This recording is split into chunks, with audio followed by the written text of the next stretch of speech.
Hey everybody, it's Tony with Big T Bariatric, and I'm back at you with another reaction video. Today is Sunday, January 22nd. I hope you're having a great night so far. Today, I want to do another My 600 Pound reaction video, but before I do that, I just want to say thank you to every single person who subscribed to my channel.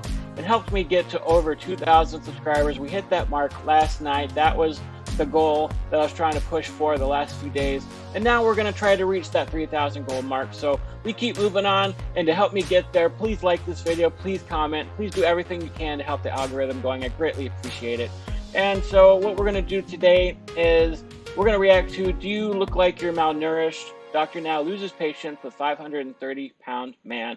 So let's get into it. There is going to be some skipping. And remember that this is TLC, so I'm going to have to pause it. I'm going to have to add some commentary. So just a fair warning. All right, let's go now. So me and my older brother Michael decided to check into a weight loss clinic. He was using food to cope all these years too, and was over 600 pounds. Oof, that's really tough. Like when there's something going on in the family that's very traumatic, that both siblings are very overweight because of it, and they have to decide to go to a rehab facility together. I sort of call weight loss places a rehab facility because it's sort of the same thing. You're going there, you're being fed, you're helped to overcome your addiction. So it really is a rehab facility. But yeah, I don't know what they went through, but it's a very difficult thing to have gone through trauma as a family. But at least they had each other. You know, that's the good thing, is that they decided to do this together. And really, when you have two people like that supporting one another, that makes it a lot easier, especially when they're siblings. So we both checked ourselves into the clinic together. And that's where I met Lee.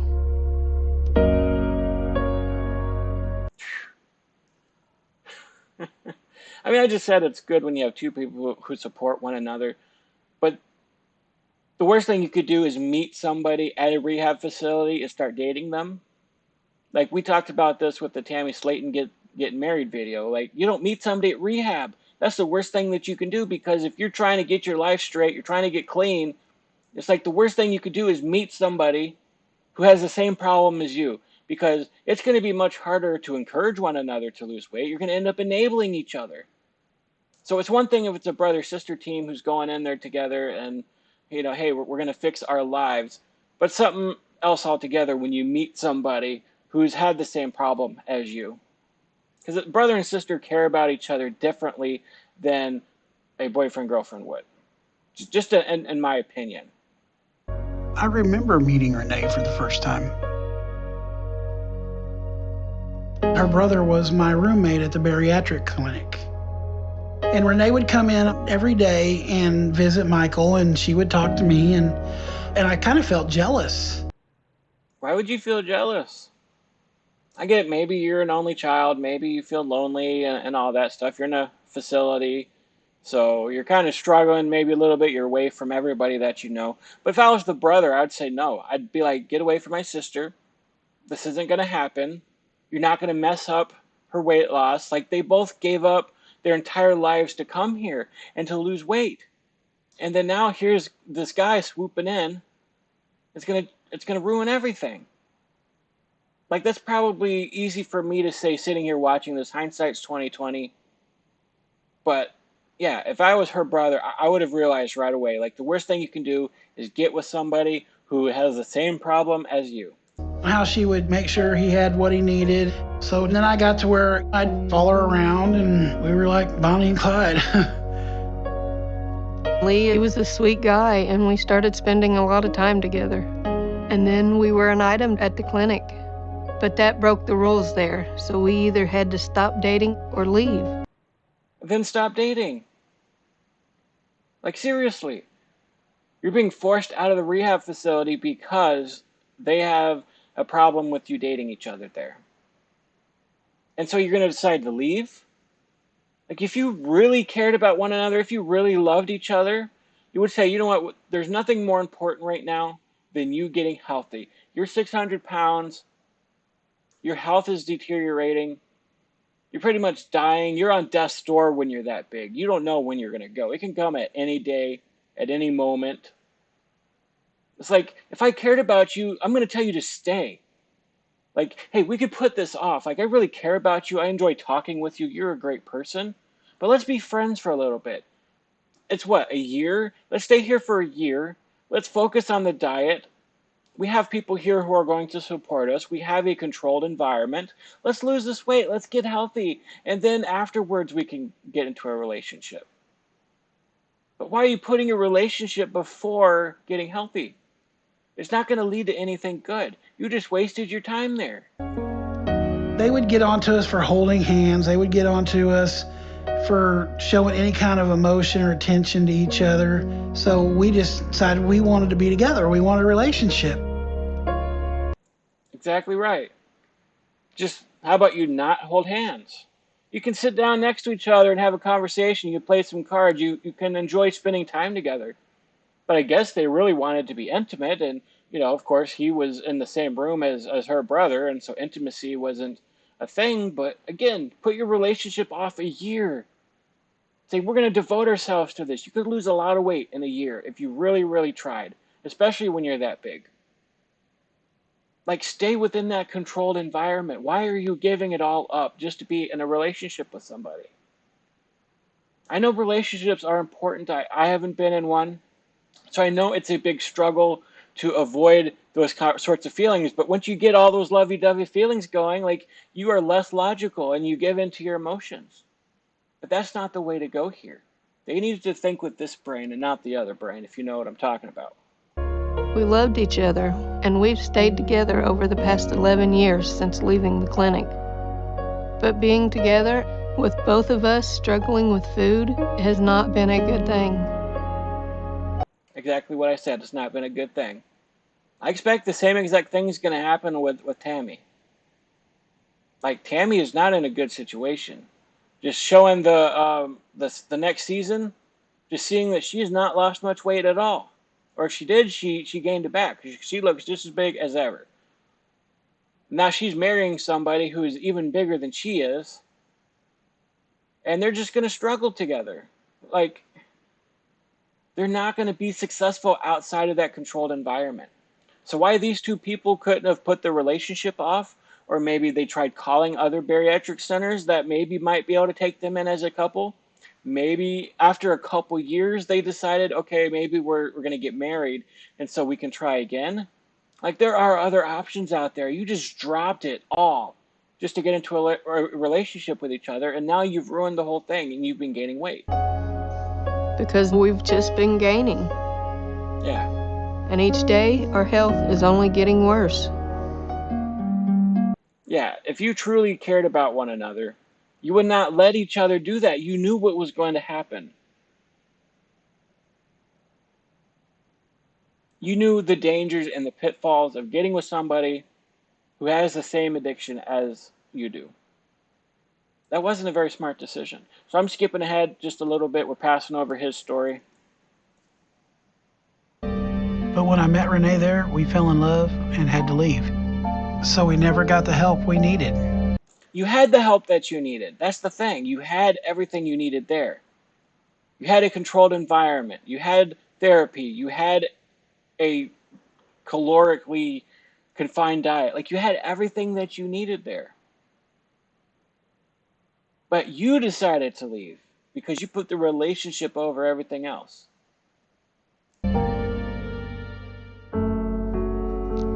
And since we've been together, we both just kept gaining. Because outside of each other, food is all we both have. And the only activity we do, and the only reason we ever go out, is to get food. Exactly. That's all you have. That's all you have. Again, if you had stayed there and lost all that weight, you would have had a lot more. There would have been a lot more you could have done together. You could have gone out and done hobbies together, gone traveling together, had a lot of fun together. But instead, you're stuck inside, and the only thing that you do together is go grocery shopping. Are you kidding me?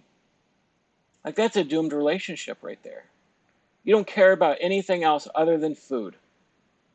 That's really the brunt of it. And maybe you use this relationship as an excuse to leave the rehab facility so that you can continue eating the way that you want to eat. Because that's all you've enabled each other to do, is to go back eating the way that you were eating. And you're killing each other. And just like she said, your health has only gotten worse because of it. And it's taken you 11 years to realize what you've been doing. 11 years wasted.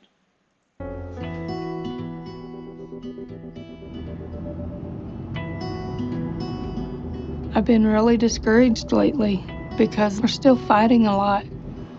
Yeah, that's the thing. They've been fighting a lot because all they have is food. And so if you are trying to get your life together, like this is month 8, so they've been in the program a little bit. I think by this point he or she, one of them had surgery. And so it's like one of you is trying and the other one is not trying. And so it's causing a butting of heads because all you have is food outside of that relationship. So in reality, you don't even have a relationship. Like, what's holding you guys together? If all you have is food, you don't really have anything. Food is just a thing. It's nothing. I guess you probably would still have love in your heart for somebody, but if you have nothing but food, in my mind, you have nothing. It's just a waste. And it's making it so difficult. So I've been just focusing on what I need to do to try and get approved for surgery today. Yeah, that's exactly what she should have done from the beginning. Like, I need to do what I need to do. I'm going to stay focused. I'm going to lose weight. I'm going to get healthy. Like, hey, I care about you. This is going to be a great opportunity for me because you seem like a great guy, but my health is going to come first. And that's going to take everything that you have. That's selfish thinking. When you get into a relationship, all you care about is the other person. And so you're not concerned with yourself. You're like, I'm going to do what I can to make this person happy. And you know what that involves? That involves feeding him. That giving him the food. Let's go shopping together. So when you're trying to make each other happy and both of you are only made happy with food, that's how it's going to end. Either with you dying or breaking up because one of you wants to change. Ian Renee? Hello. It's been hard since my surgery, but I feel like I'm still making good progress. So he's the one who's had surgery. I think it was gastric bypass. I saw this episode a while ago, so I don't remember the details of it. But yeah, he's the one who had surgery. She's still waiting for her surgery. When I left the hospital, I was down to 546. And the doctor now told me I should easily lose 20 pounds a month. So I should be at or below 500 pounds.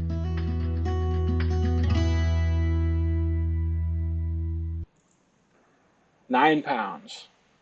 I mean, I'd lost 14 pounds, and so I sort of felt like a failure. So 9 pounds is even bigger of a failure then. I mean, at least he lost, right? You know, he lost some weight, but 9 pounds in a month, that's nothing, especially after you've had gastric bypass. Because with bypass, you're losing more weight than you do with a sleeve. So he must be really screwing up bad at this point. Wow.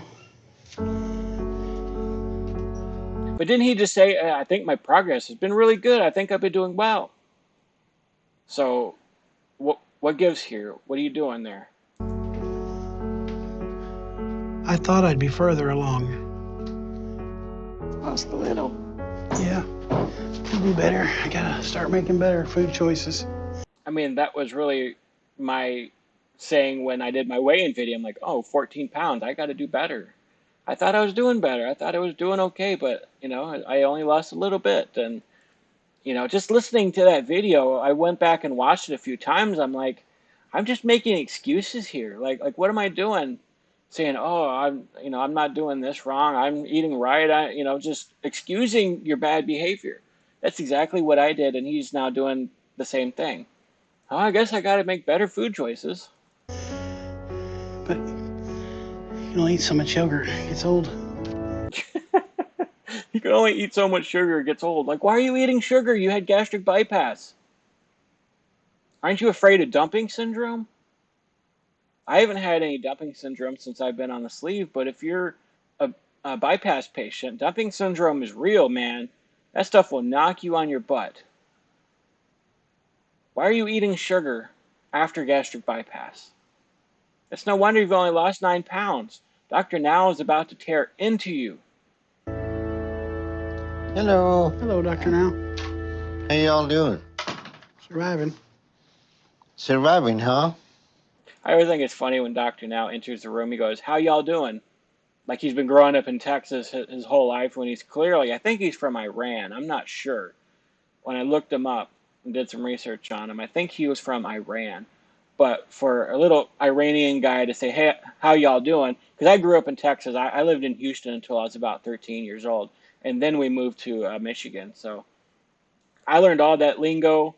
But when I get around other Texans and they have their accent, my accent comes right back out. But now I have more of a Midwest accent, a Michigan accent. So it's pretty funny. I still say y'all. I still say certain words like that, but I still say certain things Midwestern. But my friends make fun of me because they say pop here and I say soda because that's what we said in Texas. We said soda. But up here it's pop. And so every time I say, "Hey, can I have a soda?" Back when I was drinking soda, my friend would go, "No, it's pop." So is that why you missed your last appointment? Okay. You just had your bypass about 2 months ago. You had your bypass 2 months ago, and you missed your 1 month appointment, and you've only lost 9 pounds in those 2 months. No wonder why you skipped out on your appointment, dude. This is ridiculous. I feel a little better now. Because I was saying, I was doing horrible. I'm only losing 14, 15 pounds a month. Like, 9 pounds in 2 months after a gastric bypass? Dude, that is ridiculous. Oh, he must have zero willpower at all. I cannot believe that. And when you left the hospital, you were down to 546. So you lost only 9 pounds since then. 9 pounds since leaving the hospital. 9. I dropped 20 pounds from water weight alone. Like the scale was dropping major as soon as I got out of surgery. Like I was shocked. And that's why I was so frustrated when that first stall hit, because I was like, I don't understand what's going on. I dropped so much weight in that first week. But he still probably lost all that water weight and then just went back into binging as soon as he could. Like, you have to go through phases. So I don't even think he was out of the eating phases for 2 months anyway. So he must not have been listening to the doctor at all. He must not have been, going through the liquid diet and stuff like that. But I think the windows are shorter. Like for me, I had a 4-week puree stage, but I think with bypass it's only 2 weeks. I'm not sure. Those of you who've had bypass, please let me know. But so maybe he only was in his diet or what he was supposed to eat for a month, and then the second month just going nuts. I'm surprised he didn't kill himself. But Renee has lost almost 50 pounds at the same time. And she hasn't even had her bypass yet. I can see where the dynamic is, man, why they're fighting. Because she lost 50 pounds and she hasn't even had her surgery. He's only lost 9 pounds and he had his surgery 2 months ago. Like he must be going crazy, eating like crazy and sugar and fat and whatever. And she's trying to do well. And so they're butting heads over it. What an unhealthy dynamic, man. But I give her kudos, because if he's been eating like that and she's still continuing with her diet and lost 50 pounds, like that's amazing. She would not let him enable her at all, especially if that's all they had was food as a couple. That's amazing. I just, great job. What in the world is going on with you? I guess I'm eating the wrong things. You think it's funny? You have a gastric bypass. I had a gastric bypass, to yes. lose weight. To lose weight. And you're not losing weight. Yeah, exactly right. Why are you laughing about it, buddy? This is serious. Like, you are killing yourself. Like, I am surprised he did not die. That he went right back into eating how he was eating before. And to only lose 9 pounds. Like, when I saw that 9 pounds on the scale, I was like, okay, maybe he's not doing so bad. He had a bad month, but this was 2 months out of weight loss surgery. Gastric bypass. The most restrictive diet that you can have. At least with a sleeve, I have a little more leeway. Like, I can still eat some stuff. But with the bypass, you don't even have a stomach. Like, the stomach's still in there. You just completely bypass the stomach. Like, how? Like, it's physically impossible to me. I'm flabbergasted. I don't eat a third what I ate just before I answer had the that question. surgery. Okay. Then You're we're not asking talking me about questions that I don't understand no more than you understand. What are you talking about?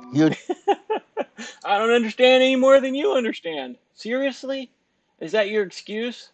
I don't eat a third of what I ate before. I sort of learned that when I was having my cheat days. Like, you can still eat. You can eat really bad stuff and then an hour later eat something else, and then an hour later eat something else. Like, I think that's what I was doing during my cheat meals. Like, I went back and I thought about, okay, how did I gain weight? How did I struggle during that? Because in your brain, you're like, I wasn't eating very much. I had 2 or 3 tater tots wrapped in bacon. Not a big deal. Like, how did I gain weight eating very, very little?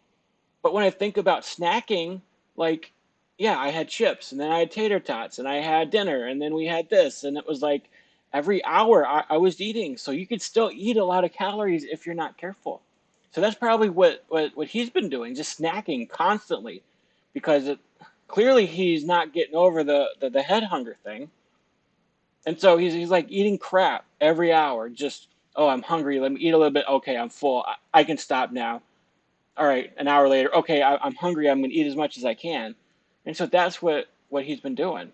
You're choosing to overeat, and you think it's okay? No, I don't think it's okay at all. So what is going on? I guess I'm not eating the right things. I mean, we gave you the instruction that you need to follow, and you're not following. Exactly.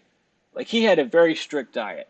Just as I was saying before, like, he had stages he had to go through because his stomach is not healed. Like, I'm surprised he didn't kill himself. I've said that several times now, but like the stitches and everything else, I don't know the whole mechanics of the bypass. I know they detached the I don't know. I'm not even going to try to explain it, but I know they reroute around the stomach.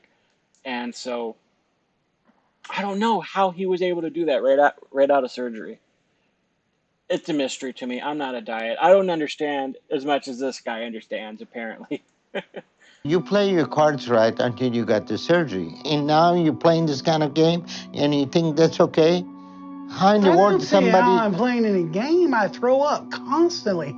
I eat what I can keep down. Exactly. If you're throwing up constantly, that's because you're not doing the right thing. That's what the diet does. If you haven't heard of the gastric bypass diet, if you eat too much, you will throw it up. You will get dumping syndrome. You'll feel sick. So apparently, he's been feeling sick a lot. If he's throwing up constantly, it's because he's overeating constantly, and he's not taking care of himself. So for him to lose 177 pounds before his surgery, because it said, total weight gain of 177 pounds. So if he did lose 177 pounds, and then after surgery only lose 9 pounds, like, what happened? Some major thing had to have happened for him to, play his cards right, to get the surgery and lose all that weight, only to lose 9 pounds in 2 months. That's how it works. You throw up constantly because the surgery forces you to when you overeat now. I think my problem is I'm holding a lot of fluid. The water weight excuse. I'm holding a lot of fluid. Really? With the gastric bypass, you should have lost 100 pounds in 2 months. Give or take some. Which is what I'm telling myself. Like, really? I've only lost 63 pounds in 3 months? Like, I should have lost 100 pounds by now in 3 months. So yeah, I totally get it. Like, I was the same way. I was not doing what I was supposed to do. And so my weight loss was significantly shrinked. But at least I wasn't in denial about it. I didn't really realize what I was doing because I thought I was doing okay. But I was able to take some accountability for myself and change my weight, change my behavior. And now my weight is going down dramatically. Like, I've already lost 10 pounds since my last weigh-in. I was going to wait and tell you guys this for my next weigh-in, but I've lost 10 pounds. Like, I was 530 on the 18th. This morning I was 520. So I've already lost 10 pounds doing things the right way. I can't hardly pee. Really? I mean, I don't know what, I mean, you... What do you mean you don't know? It's anything other than not eating the right way, right? It's everything but that. It's water. It's I'm not peeing. It's I'm throwing up constantly. I have no idea how this is happening. It's everything but you're just not eating the right way. And you think that you're not eating and you're getting... I don't want to get malnourished either. Do you look like you're malnourished? The classic Dr. Now attitude. Do you look like you're malnourished? No, buddy, you don't look malnourished at all. You could actually live off your fat stores for a very, very long time because your stored up fat is energy that your body stored there to help you survive. So you could live off of your fat. You could just drink water and not eat anything for months if you're my size, and your body would live off your fat perfectly fine because that's what it is. It's stored up energy. Food that you overate on, your body stored for later. So, no, you're not malnourished, buddy. You could live off your fat for quite a few, maybe a couple years even.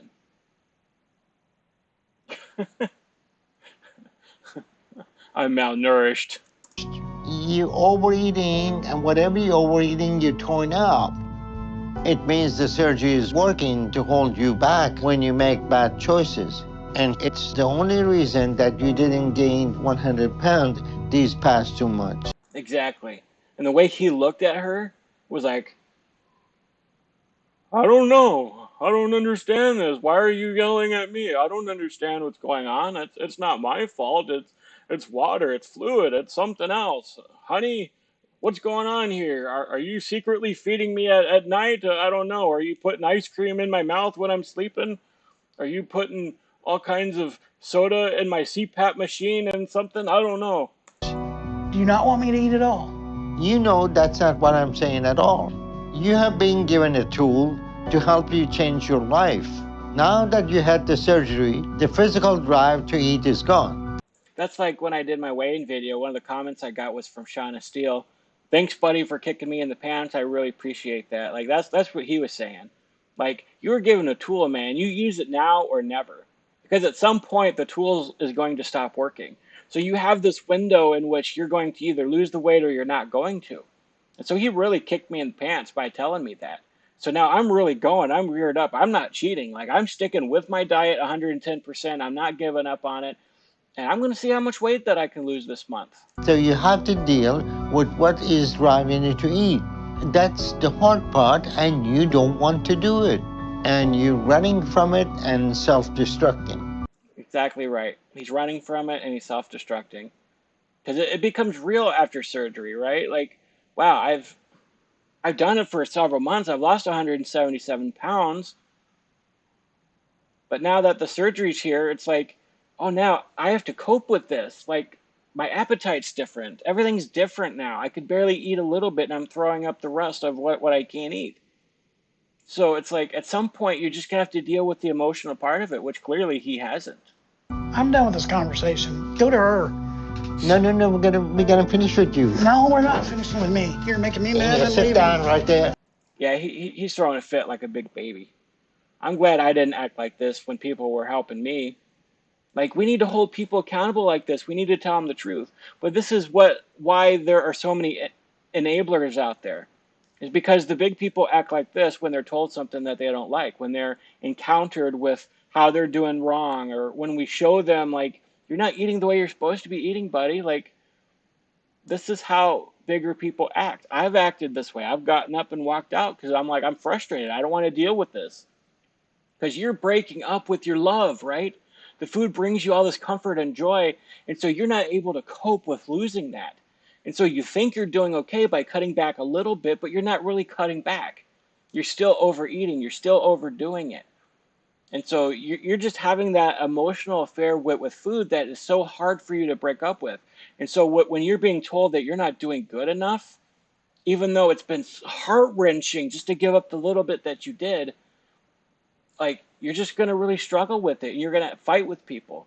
And so enablers in that same way will keep giving in to you because they don't want you to throw a fit. They don't want you to be upset. So maybe in some way, even though she's been doing good, how is he getting his food? How is he still eating badly?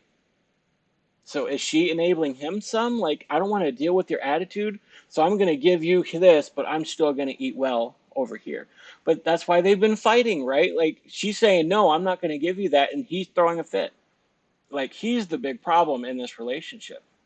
You just You sit down right over there. No, Wait, sit down. Okay, Let go of me, Renee. all right, this is completely unacceptable. Yeah, that's completely unacceptable. You don't push Dr. Now out of the way because you're throwing a man-baby fit. That's ridiculous right there. I wouldn't be surprised if he got kicked out of the program for that. You don't treat Dr. Now that way. But that's how people are when you try to help them. They don't want to listen to you. They're so enamored with their drug, whatever that drug is, that they do not want to listen to you. They're going to push you out of the way. They're going to walk out of the room. They're going to stomp out if they're able to stomp out.